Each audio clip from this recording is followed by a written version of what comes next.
All right, so I'm Rob Silveri. This is the artist. Louise Pigott. Maybe do this one first. Sure. So this was like the last one on Louise's website. I was looking through to see what I could write a poem about, and I saw this and got just one little spark of an idea, and just kept building on that. I imagine my sister and I laying on our backs, looking up through the trees, and true story, my sister had a parakeet and somebody had let it out of the cage.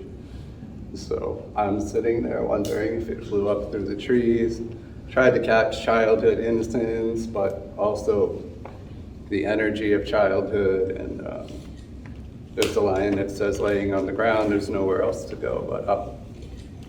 But there is a sinister breeze blowing through the trees at the end. So it's called Daydreaming. I threw another title on it, Up Through the Trees. So it goes like this. My sister and I lay on the ground. We gaze upward through the trees. There is no one else around. Our little minds are put at ease. We have nothing to do, no machines to fix, no rent to pay. In the woods we play with sticks and waste the day away. Gazing upward through the branches, we feel euphoric and light, muscles juiced with energy unbound, overflowing from a youthful cup. Our dreams drift skyward like a kite. As we lay there on the ground, there is nowhere else to go but up. I think of the little birdcage door flung open and the empty cage, anticipating my older sister's rage when she discovers her parakeet no more. Sentiments rise and good moods wilt, with hope and elation, feelings of guilt. Fly away, budgie, fly away, up through the giant oaks. You have flown and you have shown captivity is a hoax. How long would he last? Would he fly a southern track? Not much time had passed for us to know for fact that Budgie wasn't coming back. But now my sister and I enjoy an inner peace that grown-ups scarcely recall. I listen to the wind in the trees, a sinister, rapacious breeze. It gently rustles and swirls. We really don't know much about the world at all.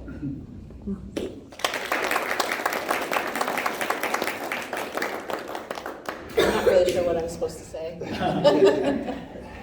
This has inspired me from, my cousin actually, it's a picture that she had sent of her laying in a hammock, but I remembered laying in a hammock myself and looking up at the trees, and I just love painting and texture, and it just makes me happy. I don't know what else to say. How do you make the 3D-ness of it? Because people have commented on that. It's a medium. Okay. Yeah, it's modeling paste, and then you add the color to it. Well, Yeah. It's a new way of painting that I started last year, and I love it. It's palette knife and a lot of texture. I love it. Okay. It's my new favorite way to paint.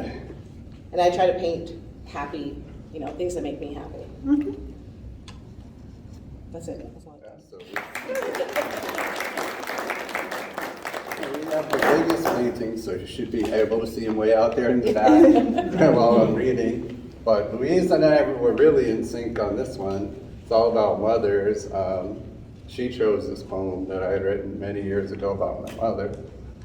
And the main metaphor is our family is a garden. It's pretty simple, and you'll hear all about it. And I plan to read this in August when my mom turns 90.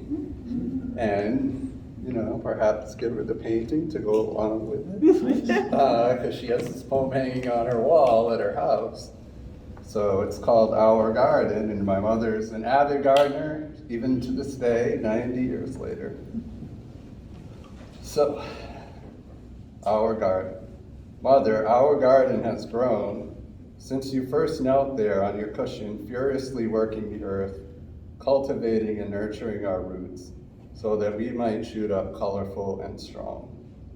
Some of us grew big and wide as orange daylilies, and we in turn have multiplied. Some of us are tall and thin, blue bachelor buttons. Still others bright and happy, marigolds, short and stocky, orange and yellow. And others have been transplanted to add brilliance and texture to our display. We even have purple petunias, white snapdragons, and slim scarlet salvias. Our garden has flourished, proud and vibrant in the rich black earth, with you always plucking the weeds from around our stem. Some amongst us are just budding, some wilting, all of us in different stages of bloom. What I want to tell you, Mother, is since you first plunged your hands into the soil such a long time ago, everything has come up flowers.